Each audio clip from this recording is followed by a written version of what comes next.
সেরা স্বাদের চাপা শুটকির রেসিপি খুঁজছেন? তাহলে এই রেসিপিটা ফলো করুন। এতটা বেশি মজার, ভাত প্লেটে নেওয়া মাত্র নিমেষের মধ্যেই শেষ হয়ে যাবে। একবার বানিয়ে খেতে পারবেন প্রায় মাসখানেক। যারা অনেক বেশি দূরে থাকে পরিবারে জীবন জীবিকার উদ্দেশ্যে, তাদের জন্য এটা বানিয়ে দিতে পারেন। একবার বানালে ১ মাসের মধ্যে আর কোনো চিন্তা থাকবে না। এদিক সেদিক তরকারি রান্না করতে যদি হয়েও যায়, সামান্য একটু চাপা শুটকির তেলানি নিয়ে গরম গরম ভাত দিয়ে সুন্দর করে খেয়ে নিতে পারবেন। তো আমি আজকে চাপা শুটকির তেলানি তৈরি করব।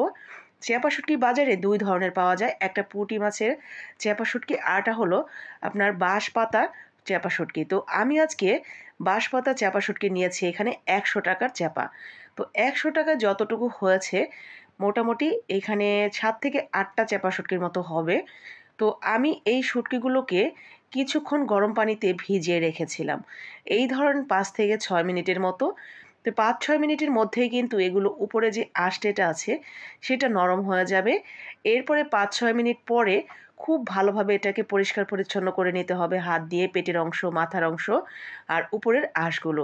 এরপরে নরমাল পানি দিয়ে প্রায় ৫ থেকে ৬ বার ধুয়ে ক্লিন করে নিয়ে আমরা এইখানে তেলের মধ্যে দিয়ে দিয়েছি পেঁয়াজ বাটা, রসুন বাটা আর টমেটো বাটা। তো সব কিছুই পরিমাণে একটু বেশি বেশি করেই দিবেন। এটার আসলে কোনো পরিমাপ নেই। আপনি এই উপকরণগুলো একটু বেশি করে দিলে আপনার তেলানির পরিমাণ একটু বেশি হয়ে যাবে। আর এই চেপা শুটকির ফ্লেভার যেহেতু খুব বেশি কড়া থাকে, তাই আপনি যদি পেঁয়াজ, রসুন, টমেটোর পরিমাণ একটু বাড়িয়েও দেন, তবুও কিন্তু খেতে বেশ ভালো লাগবে। তো আমি মোটামুটি এখানে অনেকটা পরিমাণে গ্রেভি হয় এরকম করে দিয়ে নিয়েছি। ৪ টা মতো টমেটো, ১০-১২ টা পেঁয়াজ আর রসুন দিয়েছি ইন্ডিয়ান রসুন প্রায় ৪ টা। তো সবকিছু পেস্ট করে তেলের উপরে দিয়ে দিয়েছি আর সাথে দিয়েছি শুধুমাত্র হলুদের গুঁড়া, মরিচের গুঁড়া আর লবণ। এরপরে কাঁচামরিচ দিয়ে খুব সুন্দর করে আমরা মশলাটাকে কষাতে থাকবো। প্রায় অর্ধেকটা মশলা যখন ভালোমতো কষিয়ে যাবে, তখন দিয়ে দিব সেই শুটকিগুলো এবং শুটকিগুলো দিয়ে আরও প্রায় ২০ থেকে ৩০ মিনিট অল্প আঁচে রান্না করতে থাকবো। যতক্ষণ না পর্যন্ত এটা একটা আচারের মতো কালার হয়ে যাচ্ছে।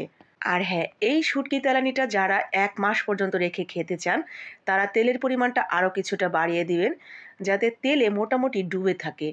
তো এমনভাবে যদি বানিয়ে আপনারা এয়ারটাইট বক্সে ভরে দূরে কোথাও দিতে চান, বিশেষ করে যাদের হাসব্যান্ড অনেক দূরে থাকে, ছেলে বা মেয়ে অনেক দূরে লেখাপড়া করার কারণে বা জীবিকার উদ্দেশ্যে চলে যায়, তাদেরকে এইভাবে বানিয়ে এয়ারটাইট বক্সে ভরে একটু তেল উপর দিয়ে বেশি করে দিয়ে দিবেন। এতে করে বিন্দু পরিমাণও নষ্ট হবে না। আর এটা খেতে অসম্ভব মজার। যারা শুটকি খেতে পছন্দ করেন, তাদের কাছে এটা আসলে অমৃত লাগবে। গরম গরম ধোয়া ওঠা ভাত, খিচুড়ি সবকিছু দিয়েই দারুণ লাগে খেতে। তাই যারা খেতে পছন্দ করেন, একবার বানিয়ে দেখতে পারেন আমার রেসিপিটা ফলো করে। আশা করি আপনার মন ছুঁয়ে যাবে। বাকিদের মন পর্যন্ত পৌঁছানোর জন্য লাইক, কমেন্ট করে শেয়ার করে দেবেন।